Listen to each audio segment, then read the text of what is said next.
요즘 곳곳에 집중호우가 쏟아지면서 곳곳에서 인명피해가 발생하고 있어서 안타까운데요. 얼마 전 부산의 지하차도에 갑자기 물이 차는 바람에 시민이 목숨을 잃는 사고가 있었습니다. 차 안에 있는데 갑자기 물이 차오르면 누구나 당황하고 패닉에 빠져 제대로 행동하기 어려울 것 같습니다. 그래서 오늘은 119 구조대원을 모시고 침수 차량에서의 생존 탈출법에 대해 알아보겠습니다. 안녕하세요. 안녕하세요. 침수 현장에 많이 출동을 해보셨을 텐데 왜 자동차가 침수되면 위험해지는 건가요? 네, 먼저 침수 차량이 위험한 이유는 몇 가지가 있을 수 있습니다. 첫 번째로 전기로 작동하는 전자 제어 장치에 문제가 생길 수 있습니다. 두 번째로 차량 밖에 물이 많을 경우 차문이 열리지 않는 경우가 있습니다.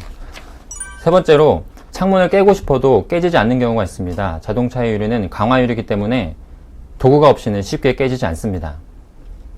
그럼 차 안에 꼼짝없이 갇히게 되면 굉장히 위험한 상황이 될 것 같은데요.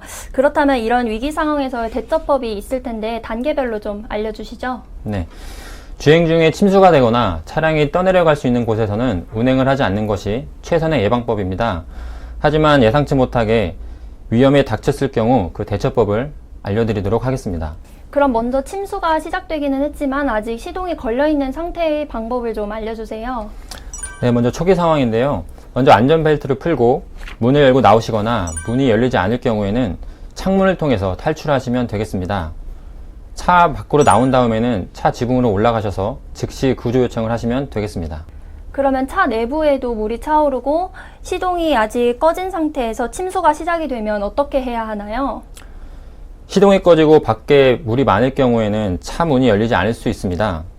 보시는 바와 같이 차 밖에 물이 가득 차 있을 경우 수압 때문에 차 문이 열리지 않게 됩니다. 이럴 경우에는 차 내부에 물이 찰 때까지 기다리신 다음에 차 문을 열게 되면 차 문을 쉽게 열 수 있을 것입니다. 또 하나는 창문을 깨고 나오는 방법입니다. 이때는 손과 발과의 힘으로는 절대 창문을 깰 수 없기 때문에 단단하고 뾰족한 도구가 필요합니다. 그게 바로 운전자 뒤에 있는 머리 받침입니다. 머리 받침을 빼서 두세 번 정도 창문의 우측 하단 부분을 가격하시면 쉽게 창문을 깰 수 있을 것입니다. 대원님, 제가 그러면 마지막으로 한 가지 궁금한 게 있는데요. 만약에 머리 받침이 뽑히지 않을 수도 있는데 파괴 도구를 미리 준비하면 좋을 것 같은데 파괴 도구가 따로 있을까요? 네, 유리창 파괴 망치가 있습니다. 아마도 버스를 타실 때 많이 보셨을 텐데요. 이게 바로 유리창 파괴 망치입니다. 제품에 따라서는 안전벨트를 절단할 수 있는 기능도 있으니까 만약을 대비해서 차량에 하나씩 구비해 두시면 굉장히 좋을 것 같습니다. 그 파괴 망치 가격은 비싸지는 않겠죠? 네, 인터넷에 검색해 보시면 다양한 제품들도 있고 가격도 저렴합니다.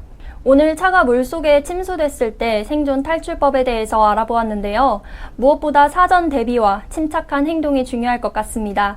여러분들 탈출법 잘 기억하셔서 혹시라도 위기에 빠졌을 때 잊지 말고 꼭 활용하시기 바랍니다. 대원님, 오늘도 수고 많으셨습니다.